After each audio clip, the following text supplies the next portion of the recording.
renoncer. Jamais, jamais renoncer. Non, jamais, jamais renoncer. Jamais, jamais renoncer. Jamais, jamais renoncer.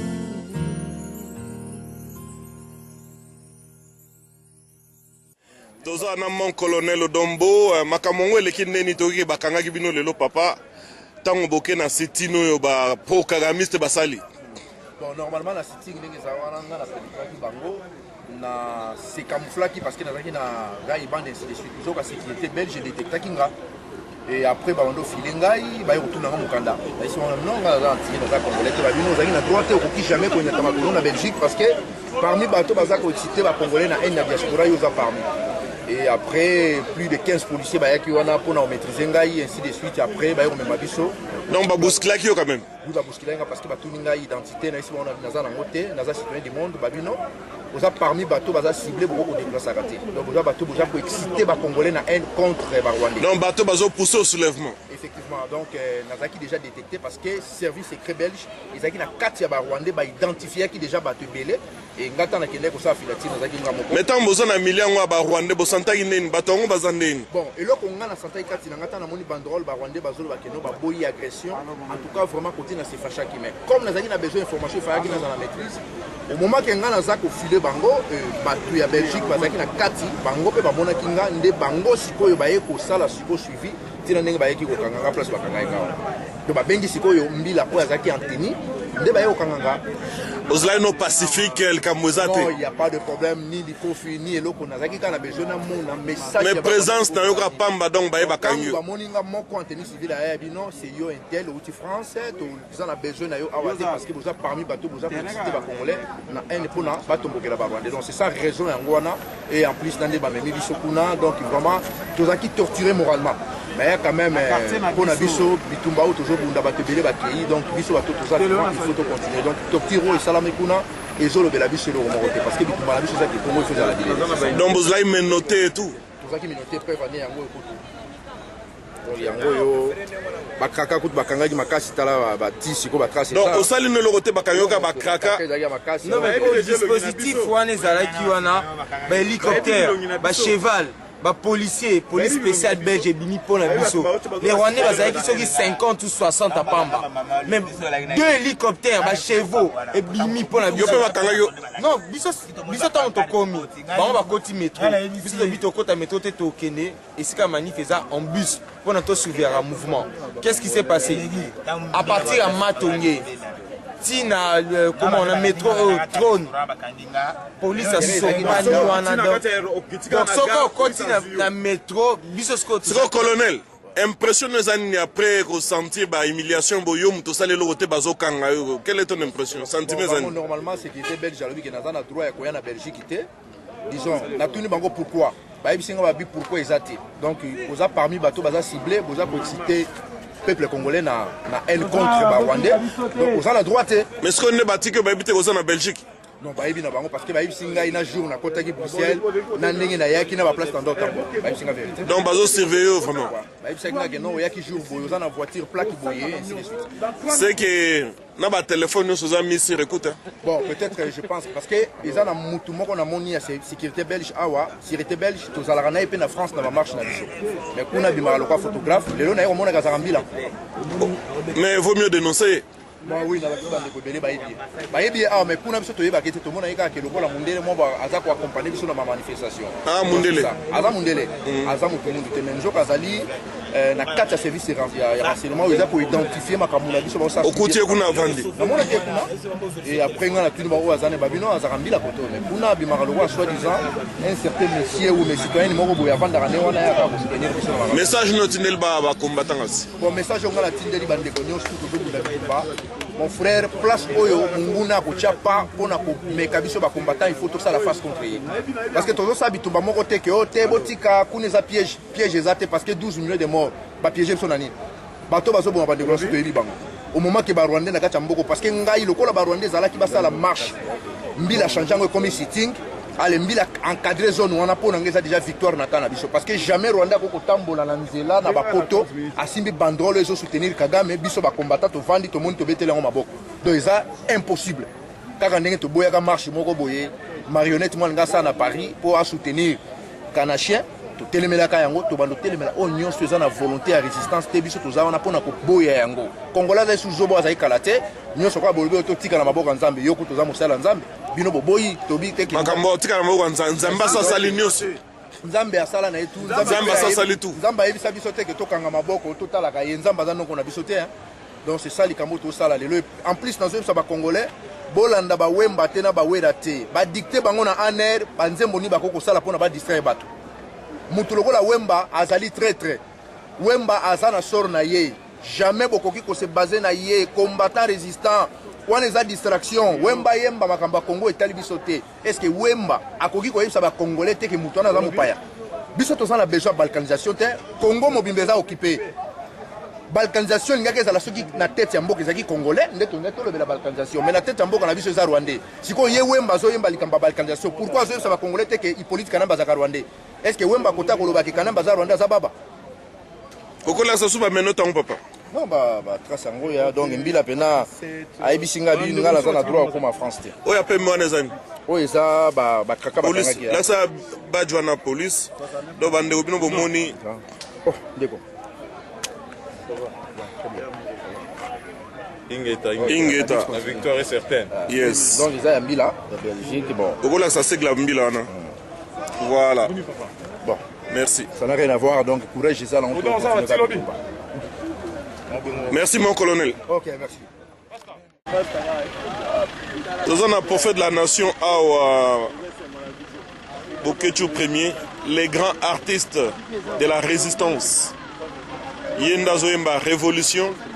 Musique nae est très importante par le fait que ndenge tolobara toujours que Belgique est là libéré na pièce de théâtre et pas y a musicien au bazala ko yemba na miette de porte ici.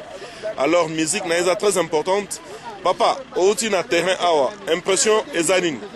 Numa impression exacte pasteur Bishop Kadima oyebi bitumba oyo mutokanga na kolatisa ta pete moko te bapete no seze pa nzambe na bamakila ya bainosa ya bandeko na biso bakufi toyaki tout d'abord tokendaki lelo omoni papa odo tobima na prison batiki bango nga mpe bakangaki nga bakangaki yo mpe batio bakraka mais omoni biso tobaki ke combattant jusqu'à la mort tobaki ke tokose sacrifie na makambo nyonso moni lelo oyo mama awa eyi nango kaka journée à Congo rien à voir na ndenge bandeko ebele oyo bazangi botosi epai ya nzambe respect epai ya nzambe nga mpe naza na ngai esra te na Congo me naza esra mpo etaki congolais na bitumba oyo nyonso naza kobunda parce que victoire tozwi yango epai ya nzambe me tozozila eloko moko mpo tozwa victoire ya mabele ya makambo nyonso mais lelo oyo toyaki tokonaki kopekisa barwandais bamarché mais babelge basopaki bapolisi partout bakangi odo mama louis congo ngai mpe epris ngai batikaki ngai yango nayaki mbangu awa mpona kolekisaka message bato presque ebele balekisi mpe bamessage nazoloba kaka omoni bapeti mosusu tozobunda nango bitumba bana respecte osomona bazorespecte kutu ere moko bamusicien oyo batrahi Congo bazoboma bacongolais mais nazoyebisa kaka na bato bazolia mbongo kanambi nangasi okoka ngai te eza peti ya moke mosika bitumba ngai nazobunda cause na ngai eza juste ngai Bokechu Premier nako trahi jamais Bishop Kadima pasteur Rabi nako trahi jamais Congo bitumba na ngai yali réussite mpo na victoire ya intérêt ya Congo mobimba toyaki awa makambo eleki tosali nango kaka playback bato bakomona yango na bato bayaki avant bafilmaki badiaspora partout bayaki bapesi mpe bamessage mpo ezalaki journée ya Congo eza concert pour nga lelo nakobeta concert natia 100 000 na poche. Je préfère nabeta eloko oyo ekocontribue na révolution. Mais ebela bato bakomi na Facebook l'inemi ya Arma Tungulu na Chebeya mutu moko bandi ayeka lobi awa tokopesa mutu te na combat toza nango mais oza na respecte Arma Tungulu na combat Arma Tungulu Fulbert Chebeya na laquelle yo malédiction bino tout oyo lelo boza kobundisa bitumba oyo pe bokokoka te nayebi ke bozolia na bino mbongo wana boliaka kaka bosomelaka basi masanga bopesaka bosomelaka bato tato mwa banoir banini ekosala biso rien au juste victoire eza nango ya nzambe pasteur bishop kadima victoire eza ya boketu premier te donc eloko nakolobaka yango wana enango eloko moko toyaki tala awa oyo elobaki papa odomboke ata boketu premier beto wana tosobata grenade te tosobata o te bato bazokompare boketu premier mwana ya bishop kadima mwana ya papa rabi mwana ya Coutinho Fernando bazokompare ngai na bato baza bavampire les vampirés mon frère Werera Jibira Kofira Farira Ferreira Wazekwara Charamara c'est fini si bobundaki combat po boménager combat oyo bamusicien na baleki grand calais te bamusicien na baleki lombo franco te bamusicien na baleki pepe calais te bamusicien na kutu basi mosusu balem mosusu bakofinga boketu premier baleki pongolo vena beti masikini te ne popolo wai te po boketu premier akotrahiraka na ye kongo te nazomema mboka na victoire tala yusundu asoutenir président Makisa yo naza ministre akitire ya boketu premier abundi komba yebisa ngai fonction nyonso nzambe akolinga apesanga na kozwa mpo nalakisa bino ke kotrahi bandeko na yo te kotrahi pasteur bishop rabi te kotrahi pasteur kadima te kotrahi boketu premier te koka te tosi tolongola yo na komba osi olongwa nakotanga yo mpe te parce que yo koli no na poto oyebi kongo te zela Patrick Bolonia Papi Tamba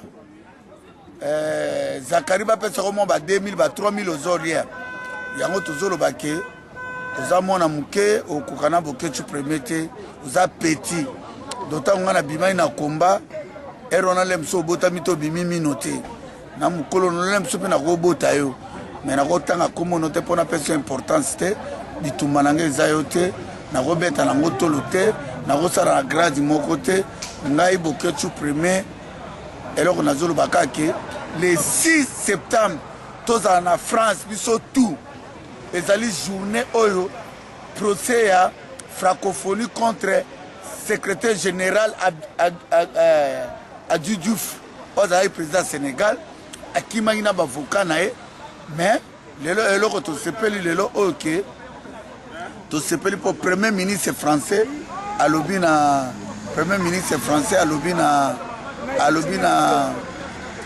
président François Hollande ke akene Congo te madame secrétaire générale ya PC parti socialiste alobi ke président okende te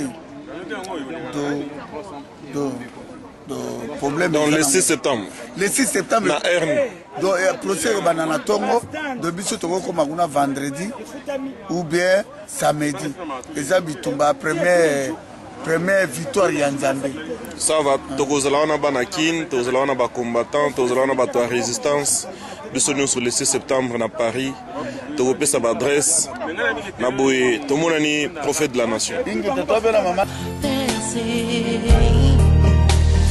jamais jamais renoncer pour jamais jamais renoncer jamais jamais renoncer